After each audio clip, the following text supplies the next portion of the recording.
Hello, good afternoon, good morning, depending on where you were. My name is Hillary Stevens. I work with Restore America's Estuaries, and I'd like to welcome you to our webinar this month.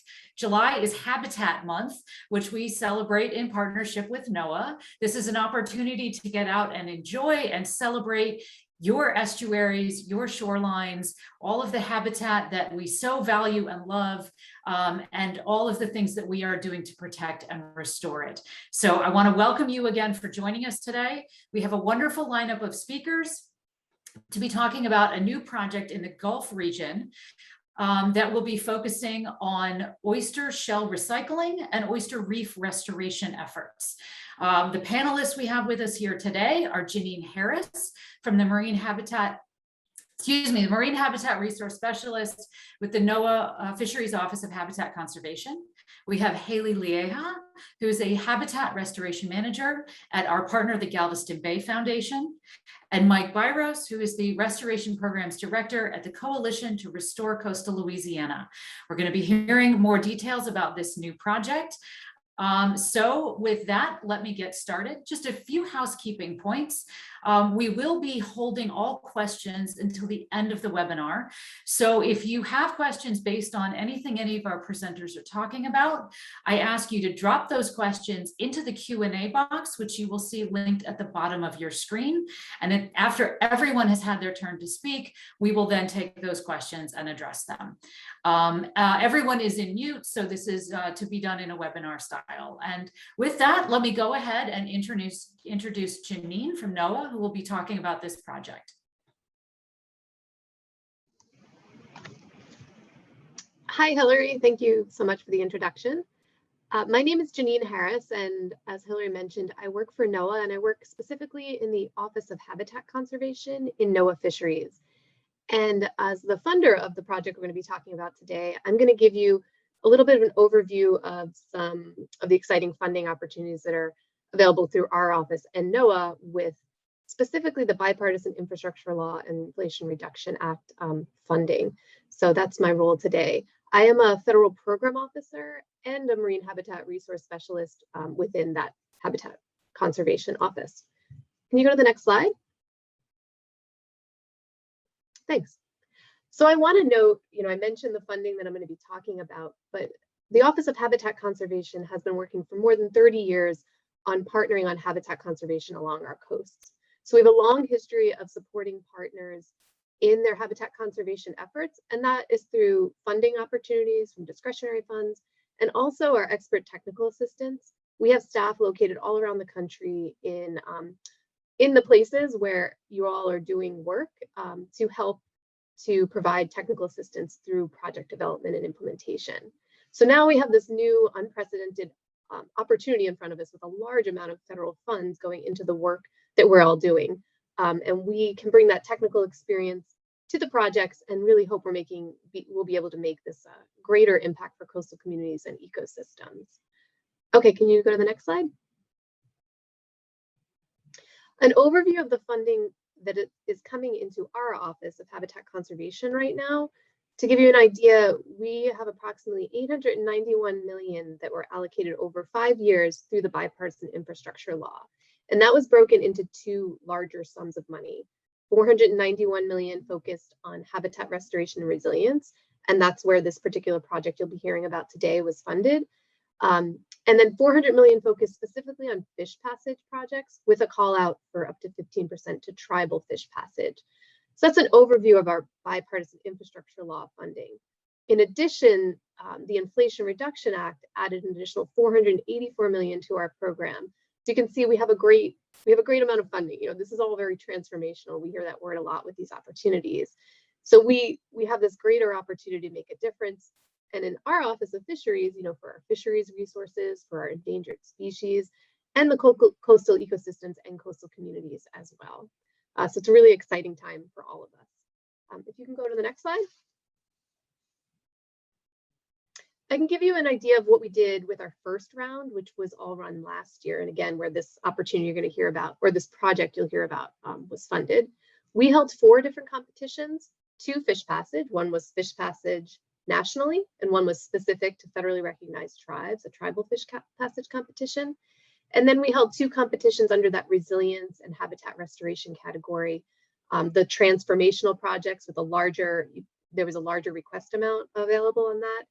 And then we held a competition for underserved communities through that habitat restoration and resilience, where organizations could self-identify as an underserved community and come in for funding for a variety of project types.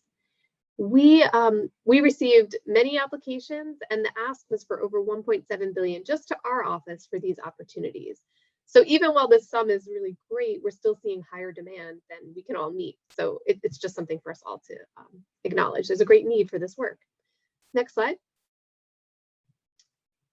I can give you a few kind of snapshots of what we ended up funding with those 4 opportunities. In total, the Office of Habitat Conservation and Fisheries funded 109 awards for a total of $480 million across these competitions.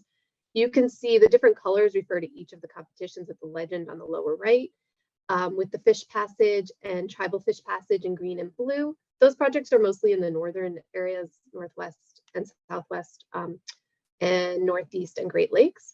And then our transformational habitat restoration opportunity and underserved opportunity, those awards you'll see are distributed all around the country. So you get a really good snapshot of where our national program is able to have an impact around the country. Can you go to the next slide? Can zoom in a little bit on the Gulf of Mexico specifically, since that's where we're going to focus today on project number 2 on this map.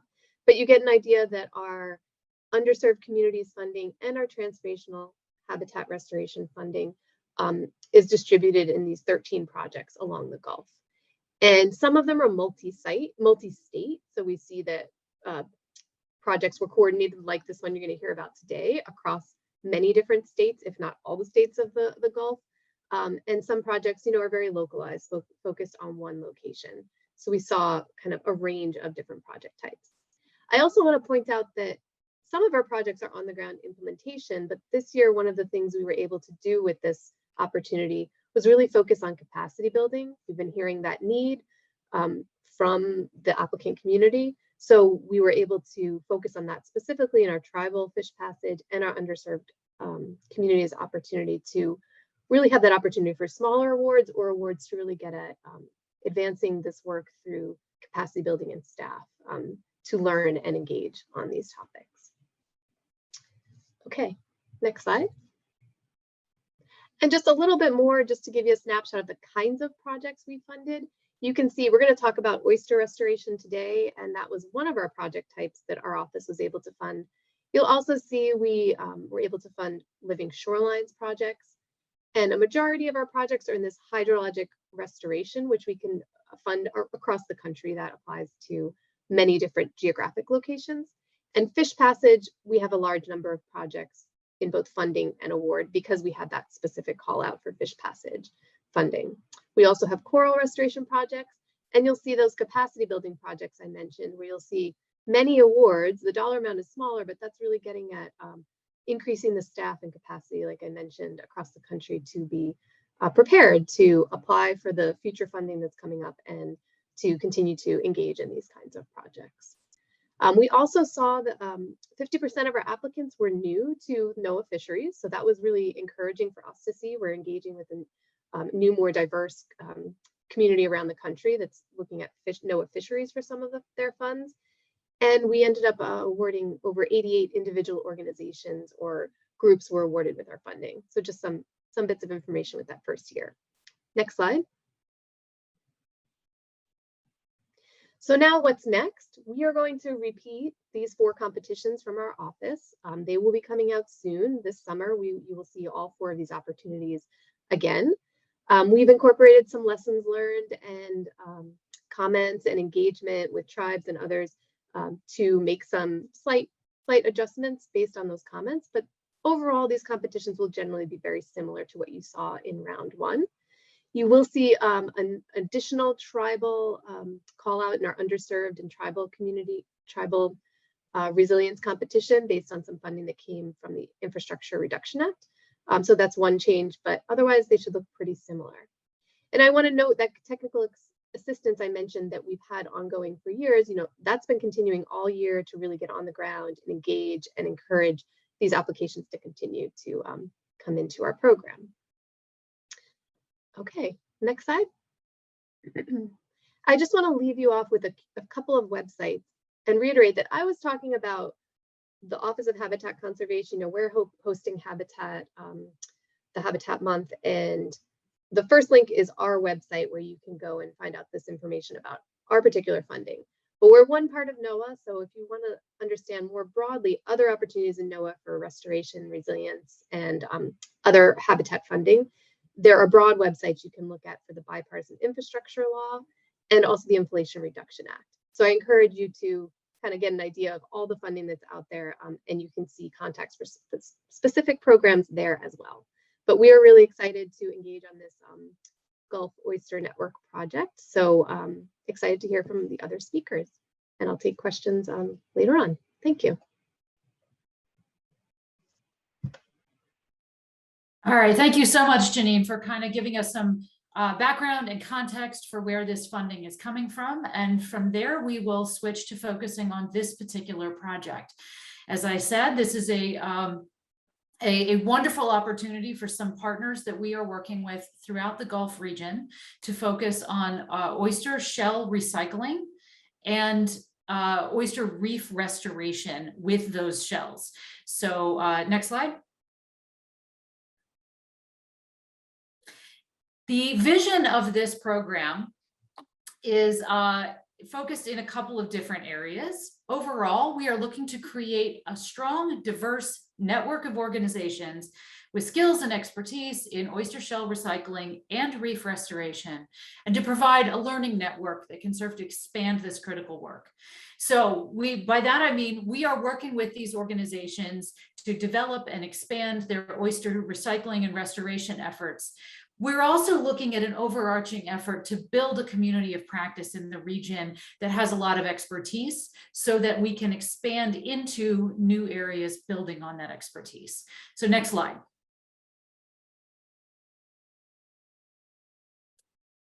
Partnership is among Restore America's Estuaries. We are a Washington, D.C. based, nationally focused nonprofit organization that partners with organizations throughout the country that are working to protect and restore their coastal resources.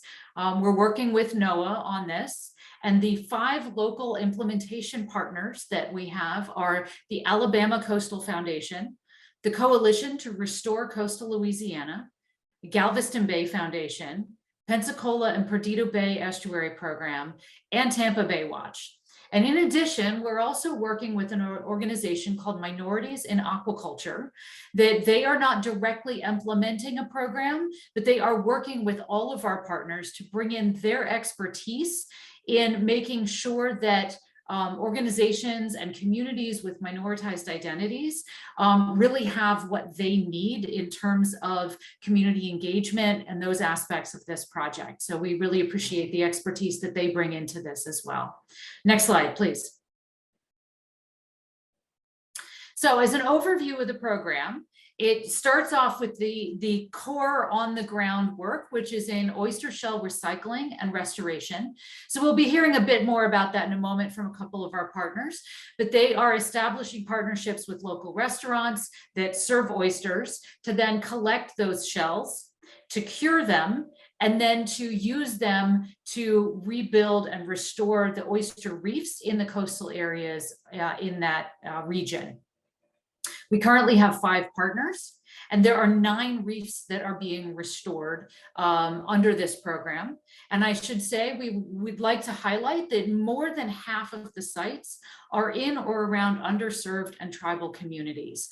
There is a real need to help those communities to stabilize their shorelines. Many of these areas are highly vulnerable to land subsidence, sea level rise, and the impacts of hurricanes in the Gulf region. And we want to make sure that those areas, those communities and the areas that they live in are receiving the benefits of these programs. We also put emphasis on meaningful engagement with the communities that we're working with, and that is a major component of the project, is really looking at the community engagement, and whether that be the restaurant partners that they're working with, the staff in those restaurants, as well as the volunteer groups that are helping to bag up those oyster shells, and the communities whose land is being protected when those reefs are restored. So there's a lot of different opportunities there for outreach and for community engagement. And we really want to make sure that we are doing the best we can and learning from past efforts and from ongoing efforts in those areas of what's working well, and to get these organizations learning from each other. So again, the next point there is the learning exchange. We will be hosting regular calls to bring the staff of these organizations together to talk about what they're working on, to develop lessons learned and best practices. We will be getting together in person as well to go and visit some of each other's field sites. And through that process to really develop a strongly networked community of practice throughout the Gulf region. We're also going to be focusing on monitoring and evaluation to make sure that the methods we're using are effective in reaching the communities that we hope to, and really developing strong partnerships with the restaurants, and that the reef restoration methods are the most effective. As I said, the Gulf region, as I'm sure you're all aware, is highly vulnerable to tropical storms and hurricanes, and many areas are also experiencing rapid land subsidence. So there is a really critical need to find methods that can stabilize the shorelines there, minimize that erosion, promote really valuable habitat along the shorelines. So we want to make sure that the methods we're using are the most effective for that. So next slide, please. So the three pillars that are sort of the main workflows of this project, one is an inclusive growth strategy. So we are supporting these organizations and the efforts that they're doing. We want to make sure that they are able to expand those efforts in a way that is focusing on communities that are most vulnerable and most in need of this kind of support, and that we can learn from their efforts to grow into new areas, again, that are most in need.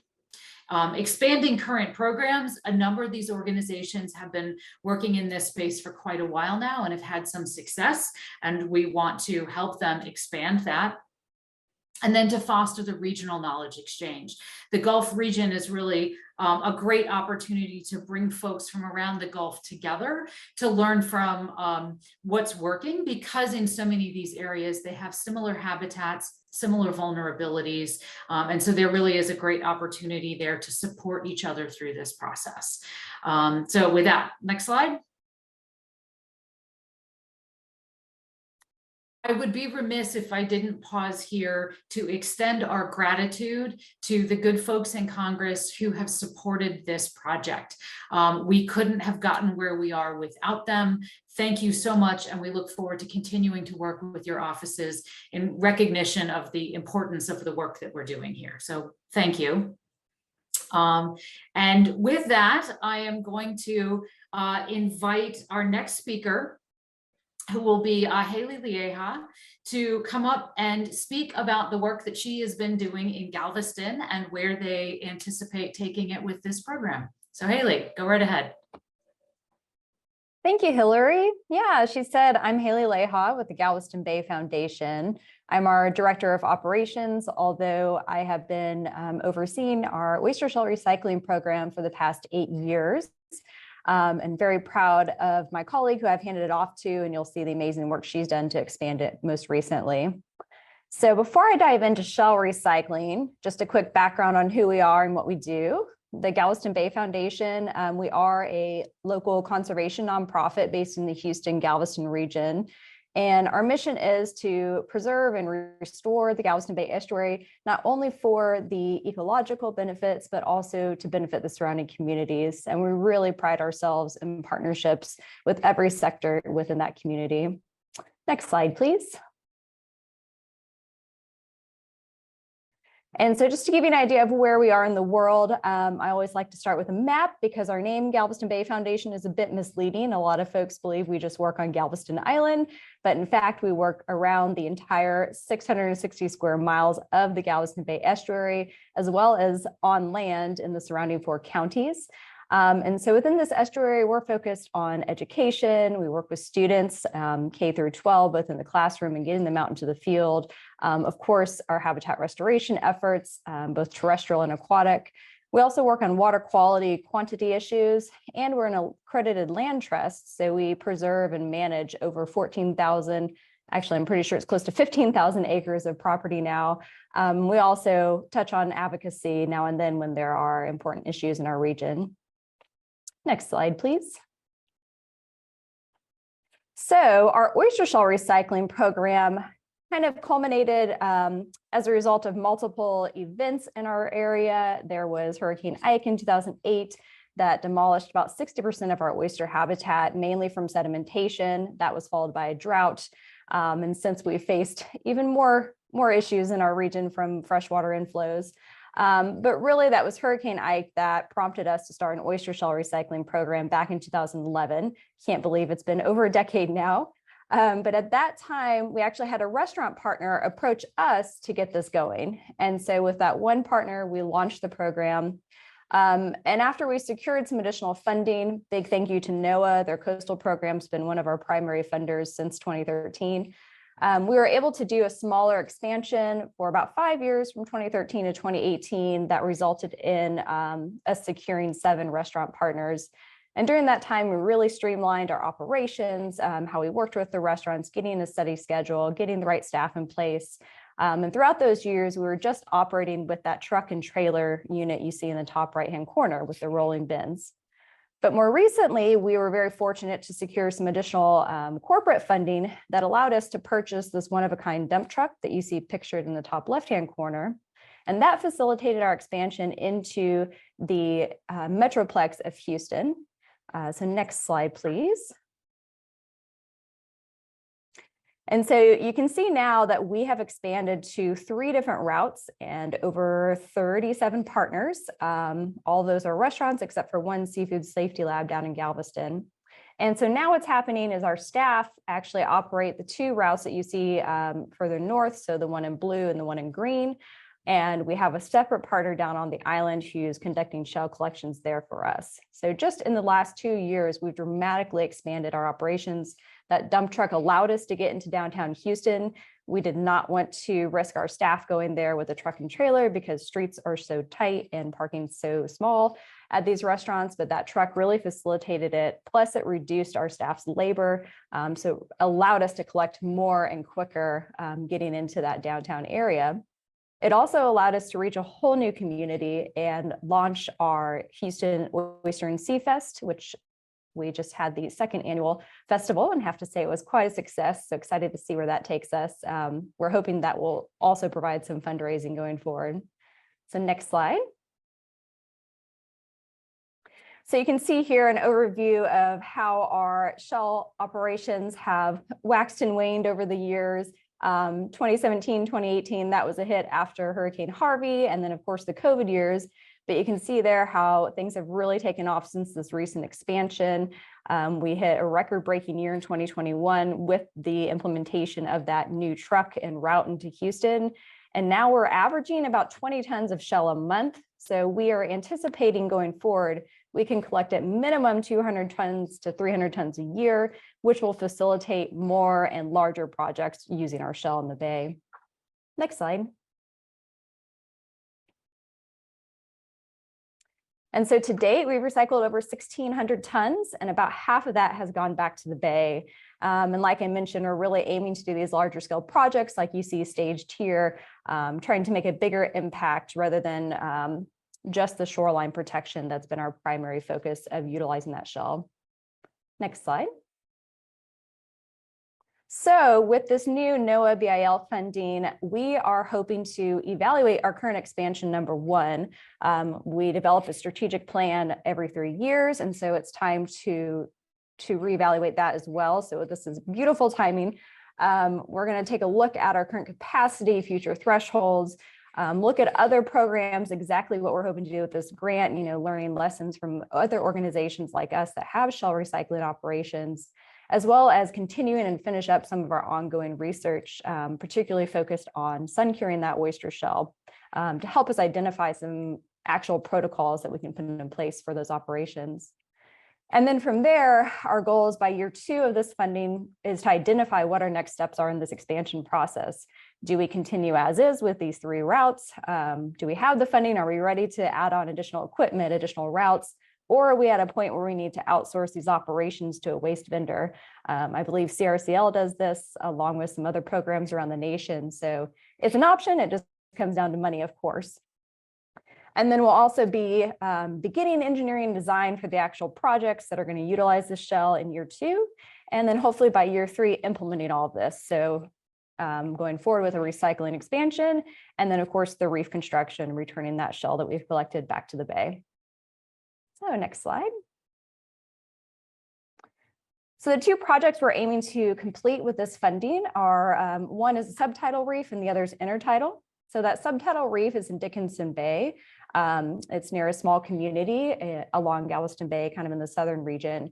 And we've already piloted 2 phases of this project. So the final, hopefully 3rd and final phase will be funded with the NOAA BIL money.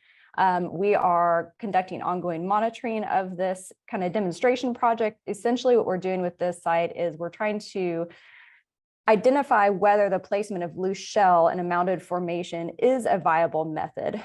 We want to increase resiliency of these reefs by giving them a little bit of elevation off the bay bottom. So if we are faced with another storm event like Ike, where we get a substantial amount of sedimentation, those oysters can survive. So that one hopefully will be implemented by year 2 or year 3. And then the other project you see some photos of on the right, this is in partnership with the city of Baytown. It's at one of their public nature preserves. And we are looking to both restore reef and protect a section of their shoreline, as well as conduct some research here.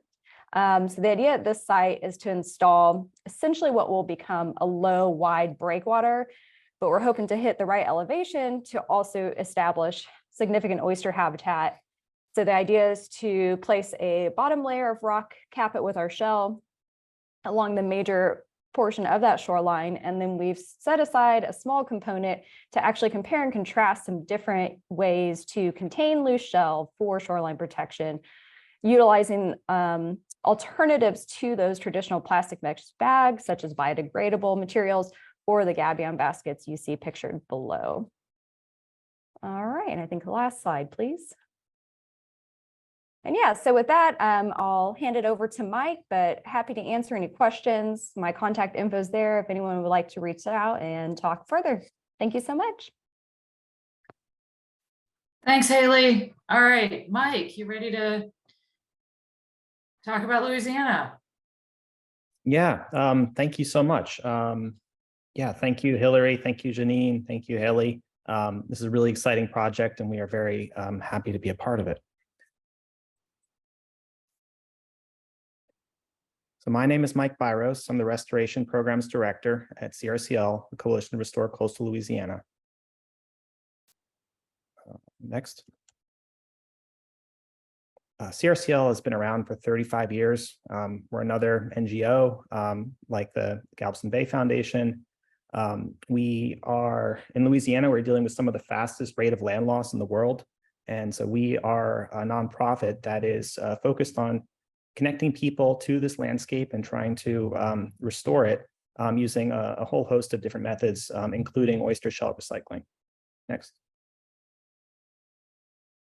So we were really fortunate to be the recipient of 2 BIL grants from NOAA, both for underserved communities and for the transformational habitat, which is this Gulf of Mexico oyster recycling network. So I'm going to talk about both of these very briefly, and there's a little bit of duplication about the process with oyster shell recycling, so I'll try and breeze through that and keep it as quick as possible. The big difference between these 2 for us are that the underserved communities is about restoring a swamp. It's about planting cypress trees in an area that has been degraded. And with this one, we are the lead with partners as our subrecipients, whereas with this transformational habitat grant, we are one of the subrecipients, and Ray is the lead, and that's focused on oyster shell recycling. Next. Yeah, so the oyster shell recycling program, you can go ahead.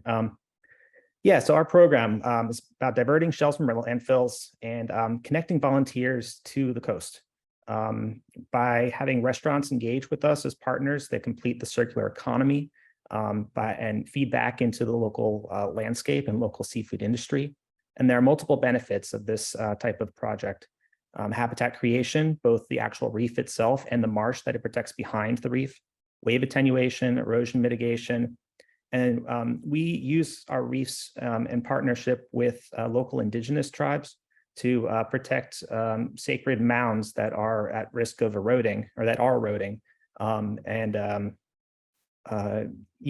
we build the reefs to help protect those mounds. And okay, next. We go through this really quickly, but this is the process. We engage with restaurants. You can see some of the the stickers on the sign from Katie's here. You can see we have different promotional materials that we give out to restaurants so that they can advertise their participation in this program and celebrate it. And you can see one of our bins there. And then this is just a handful of some of the restaurants we partner with, but we are actively growing. I didn't include it in the slide here, but I wanted to also mention that we recently passed or we didn't pass, but the state passed a tax credit that provides restaurants a credit for recycling oyster shells, so that we're very excited about that and looking forward to the expansion of oyster shell recycling throughout the state. And next. So in between our shell curing pile and the restaurants, we do have a contractor that picks up the shells, varying frequencies, up to 5 days a week, and brings it to our curing site where it sits in the sun for 6 months. And then we pride ourselves on engaging with volunteers. We have volunteers come out almost every week to put the shells into bags. And once a year, we have a reef deployment where we engage volunteers to then build the reef, around the indigenous mound. Next. We go back to our reefs at least annually, sometimes more, to follow up and collect data and see how they are working. Some of the data we collect is to seeing what types of recruitment the oyster shells have, different species, including new oysters, but also, mussels will grow in these shells, and any other creatures that we see, we will record. And we measure the shells themselves, the new oysters that are growing on it, and also the rate of erosion behind the reef to make sure that the reefs are functioning as that erosion mitigation. Next. So to date, we've had over 2,000 volunteers engaged, 13 million pounds of shell recycled, and over 8,000 feet of reefs have been deployed, over five different reefs. Next. These are some of our reef locations. You only see 4 on here because the Pointe-aux-Chenes actually has a second reef on it. But we are really thankful to Ray for the opportunity and to NOAA to continue to expand this program and to put more reefs along our coast. Next. Yeah, so focusing a little bit on the grant itself, it's $1.2 million to CRCL, $4.9 million across the organizations. And this will allow us to increase the volume of shell collected, and it help us to expand across the coast. We are developing plans to expand into Baton Rouge and the Houma area. Currently, we only collect shells in New Orleans, but we are very excited to expand across the coast. And allow us to engage more residents and volunteers with boots on the ground restoration, as well as constructing 1 living shoreline per year around these sacred sites. Okay, next. And then I wanted to very briefly touch on the other NOAA grant that we are working on, the Central Wetlands Reforestation Collective. So this is a map of the New Orleans area in 1892. You can see the city and the French Quarter there on the left, and the area to the right, adjacent between the river and the lake, is the St. Bernard Parish, where there was a gradient of wetlands. The highest ground is next to the river, and it slopes down away from the river because it's a distributary delta. Go back one. One more forward. And so this is what it looks like today. The area has been used to have continuous cypress bottomland hardwood forest, but that forest has been essentially destroyed because of logging, as well as a lot of canals and levees have altered the hydrology of the area to introduce more salt water into this area that used to be freshwater. Okay, let's go next.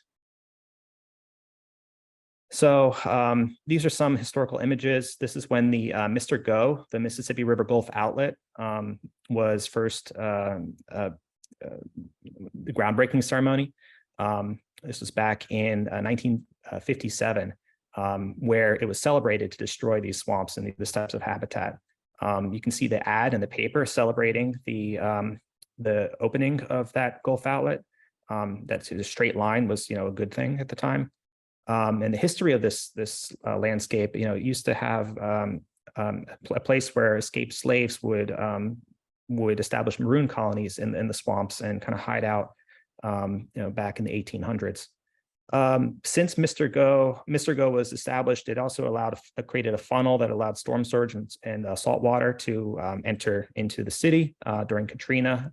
I'm sure we are all aware of that story and that tragedy. After Katrina, the Army Corps of Engineers closed the canal, and you can see on the left there, when the canal was closed, the salinity levels within the Central Wetlands Unit dropped.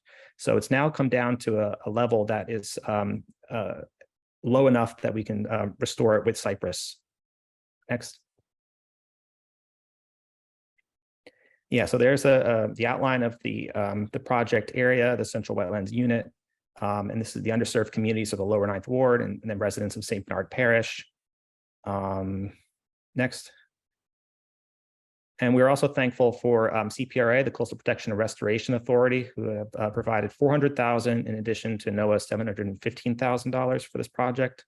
And like I said, CRCL is the lead of this group, but we are very thankful to our partners, Center for Sustainable Engagement and Development of the Lower Ninth Ward, Common Ground Relief, the Pontchartrain Conservancy, Moreau Foundation, and the Louisiana Department of Agriculture and Forestry. And through this project, we'll plant 30,000 trees, 33,000 plugs of marsh grass, and 40 plots of submerged aquatic vegetation. And with that, I think that's all I have. And thank you for your time, and look forward to any questions. Great, thank you so much. This is really exciting to hear about what's going on with all of this funding to get some vision of what's going on the ground. So I will encourage at this time for any of our listeners who might have questions for any of our speakers, please do go ahead and drop that in the Q&A box at the bottom of your screen, and we will take them as they come in. And let me go ahead and get started here.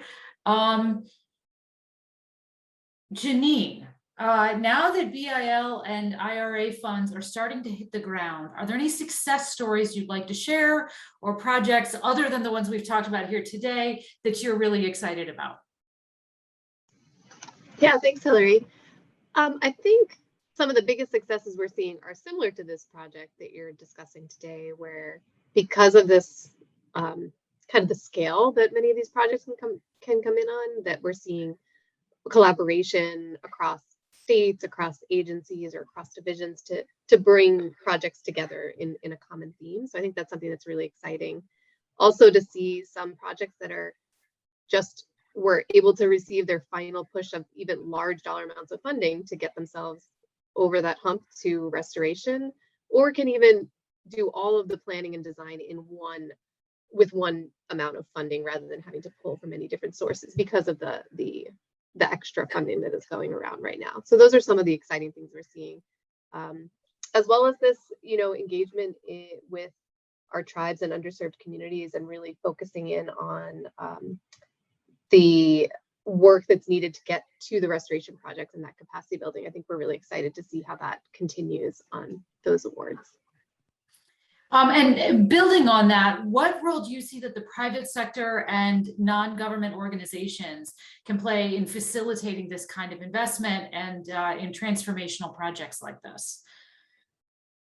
Yeah, well, I think similar to Ray's role in this particular project, sometimes NGOs are able to step up and do that convening and or step in, maybe I should say, and convene and help connect between local municipalities and kind of make those connections where there's similarities that a project can have a greater impact maybe when you talk about it at a different scale. So I think we've been able to see that. And I guess the same could be said for the private sector working on projects, that expertise on the different project types. Again, if we're coming in, lumping things together, or just providing that expertise around to the applicants, if they're not the applicants directly in these projects. Yeah, a lot of opportunities to coordinate and collaborate with all the different roles that we play, I think. In this. Thank you. I appreciate that, because we attract an audience coming from a lot of different types of sectors. So it's important for people to sort of understand where the different roles can be in there. Thank you. We did get a question about, Haley mentioned that half of the shell had been returned to the Bay. What happened to the other half? And she says it's currently stockpiled or undergoing sun curing. And I just want to recognize the scale of the operations that you guys are running, that half of your shell is either in storage or undergoing curing right now. That's really quite impressive. Question in for Mike. Who are the partners and grants you received for the last section you covered, the trees and marsh restoration? Yeah, I was just typing a response. Oh, okay. That's okay. Yeah, it's the NOAA Coastal Habitat Restoration and Resilience Grants for Underserved Communities is one of the grants. The other one is the CPRA Conservation and Restoration Partnership Fund. And the partners are the Center for Sustainable Engagement and Development of the Lower Ninth Ward, Common Ground Relief, Pontchartrain Conservancy, the Moreau Foundation, and the Louisiana Department of Agriculture and Forestry. And I'll include that in the chat. Okay, great. Thank you. Question here, how secure is the 4 years of funding from BIL and IRA if there are any changes in congressional or presidential leadership? Janine, are you prepared to address that? I don't think I can quite address that. We do go year at a time, but I can't really address like changes and how that would change. But unfortunately, it's a bit of speculation, but yeah. Right, and each funding opportunity you see go out will tell you where we are at that time with the amount that we have available. Okay, thank you. Mike, we've got a question in, and what struggles and obstacles does your team face as you have been growing the program, and what advice would you have for other organizations based on sort of the speed bumps you've had along the way? Yeah, I'd say the one of the biggest obstacles is actually just the fee that we've had to charge restaurants. When we first started the program, we started it with a grant from Shell, and that enabled us to essentially provide the service for free to restaurants. And we had a lot of recruitment, a lot of shells that were recycled, and it was great until we had to start covering our costs by charging this fee. We saw our restaurants kind of drop off afterwards, and we had to work really hard to bring restaurants on and make a case that it was important for restaurants to participate in this program. We tried to make the case that it was, sorry, a little echo. We tried to make the case that it was, if they're paying for garbage service anyway, that this would be lowering the amount of weight that they would be paying for, but it didn't really resonate as well as we thought it would with the restaurants. What really ended up resonating was just the story that it connects to the local economy, and that it's contribution to local identity and seafood. That's really powerful to hear, actually. And how has this changed in the state tax code? Is it the state or the city? And has that impacted, or that just happened? And that maybe the impacts of that haven't quite hit yet? Yeah, we haven't seen the impacts yet. I mean, it was just the other week that it was signed by the governor. But it is a statewide tax credit. It's $1 for every 50 pounds of shell that's recycled, I believe, and up to $2,000 a year. And how does that compare with the fees that you have to charge for your haulers?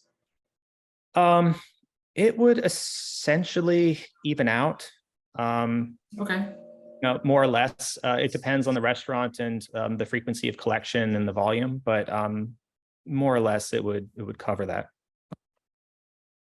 That's great. Thank you. And Haley, I'll put the same question to you. Have you had similar challenges or other things that have sort of slowed your expansion of the program?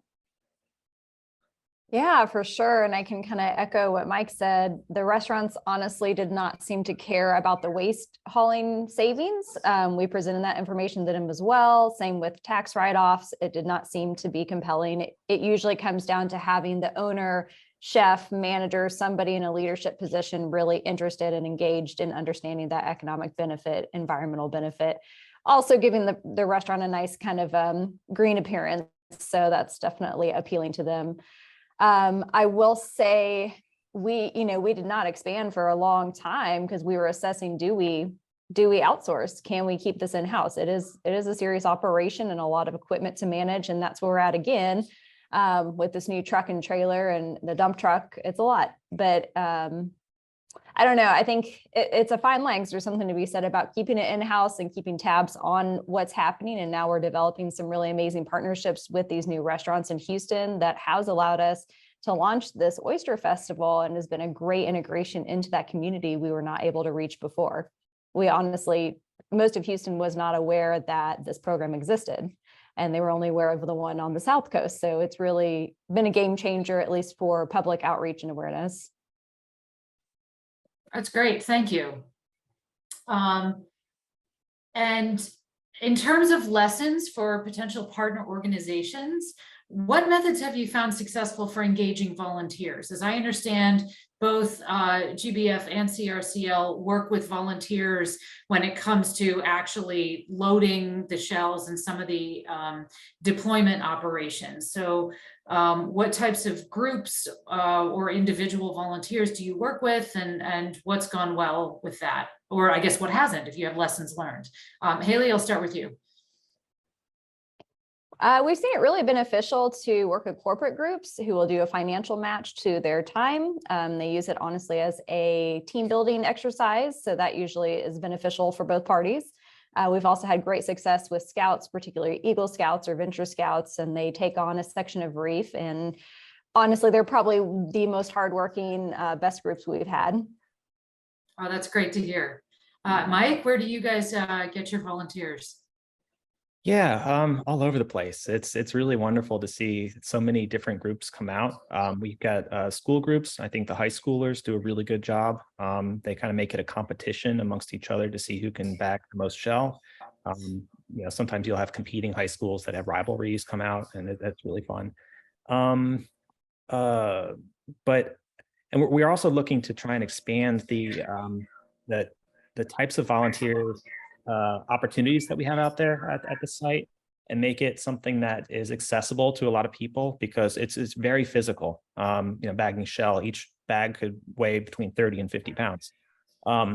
So we also have someone who's cutting the bag, someone who's just running water out to people, and and we're working on expanding our Cypress nursery on site as well, so people have other opportunities to engage. That is really great to hear. And I love the psychology involved in this. If you get the 17-year-olds out there competing against their arch rivals, then that's the way to get the most work done. I love it. Let's see. Oh God, questions coming in. If you're willing to share, Haley, someone is asking about that spiffy new truck you've got. Did you design it? How much did it cost? Do you have any tips you can give on that? Somebody's got truck envy. Yes, it's a blessing and a curse. So we chatted with almost every program around the nation over a few years, seeing what was working, what wasn't, how can we reduce some of those labor-intensive components of shell collection, and found that a lot of folks on the East Coast were using bin lifts, but we were trying to get away from a trailer. So how can we, combine this into a single unit that also doesn't require a CDL to drive so that our staff don't have to be specially certified? Anyhow, in chatting with many companies across the nation, we narrowed it down to one or two and ended up working with Perkins Manufacturing out of Illinois. They were the only one we found that had a completely sealed dump bed. That way, no liquids come out whenever you pull away from a restaurant. That's been a complaint we've had with the trailer in the past. And so they worked with us to essentially design it. But we had one staff member who now oversees our operations, Shannon Batt, who did the background research, and I'm sure she'd be happy to chat more with anybody who's interested. But we did have to look into various regulations about truck widths and all sorts of things I had no idea I'd ever learn about. But yeah, it's a beast. It's a lot of work to maintain, but honestly, it has been more beneficial than not. So I'm glad we did it. It is just simply an F550 that's retrofitted with a dump bed. So really, if you've ever driven a large truck, you can handle it. All right, some great tips there, and y'all know where to find Haley if you want to follow up and get all the specs. I see we're coming close to the top of the hour here. Let's see, as we're in this moment of potential funding and able to think big, if funding were not the limit, what are the main limits to growth, to getting from where your program is now to recycling the maximum amount of shell in your area? And I know you've touched on this a little bit about sort of the mission of the organization and your ability to sort of scale with equipment and so forth. But are there other limits to how big you could get for a program like this?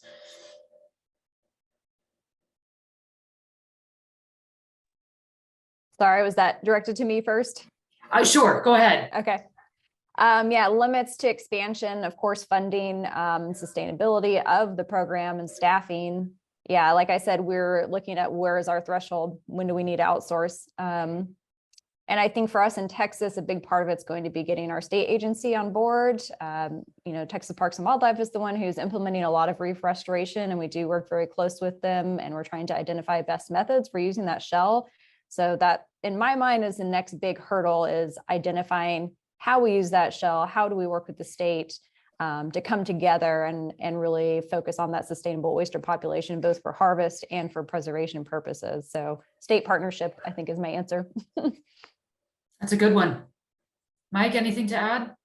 Yeah, I think data, knowing where the shell is across the state, where it's going, and knowing where is the best location for implementing our reefs.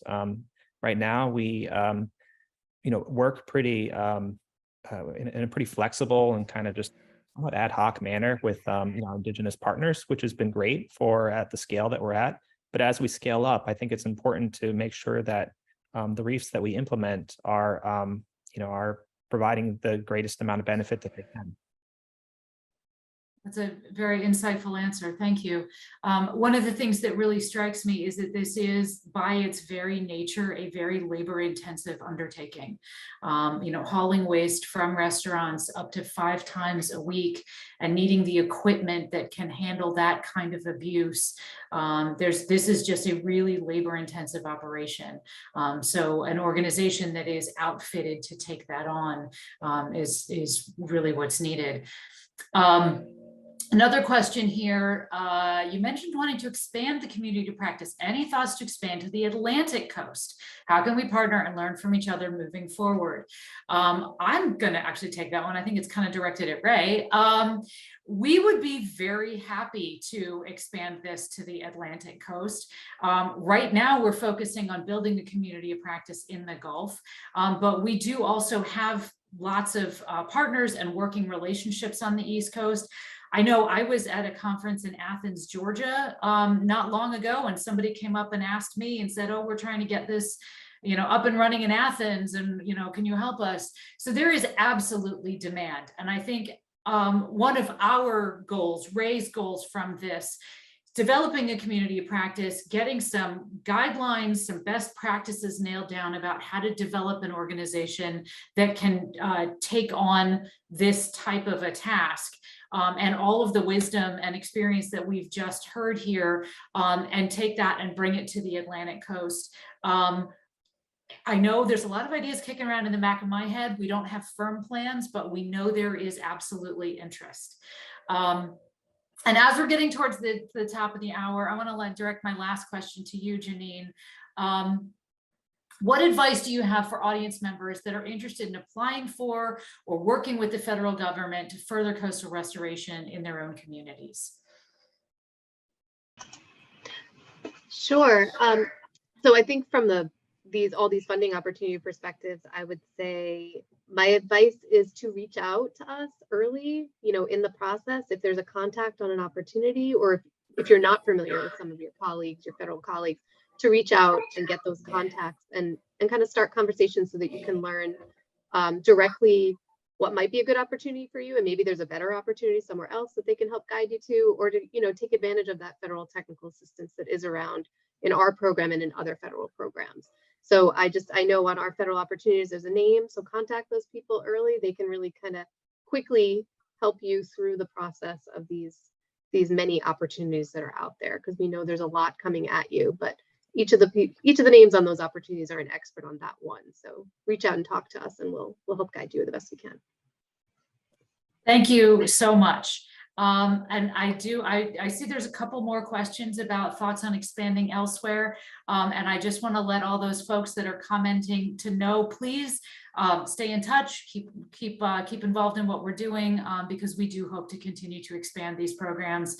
One of our main goals from the next couple of years as we're working with these organizations is to really pick their brains about everything from what's the best kind of truck to how have you communicated with scouting groups, with volunteers, with restaurant owners, all of these things to build these communities and networks to really understand what's working so that we can take that knowledge and expand it, because this is such a clearly a project that has so many benefits to so many different communities. Bringing the kitchen staff of a seafood restaurant closer to where their product is coming from, making sure that the wait staff can talk to the guests in the restaurant and help them understand, hey, these shells are going to be put back in to provide habitat so that, the next time you come here, that's where those oysters are coming from. That's a wonderful circle to bring home.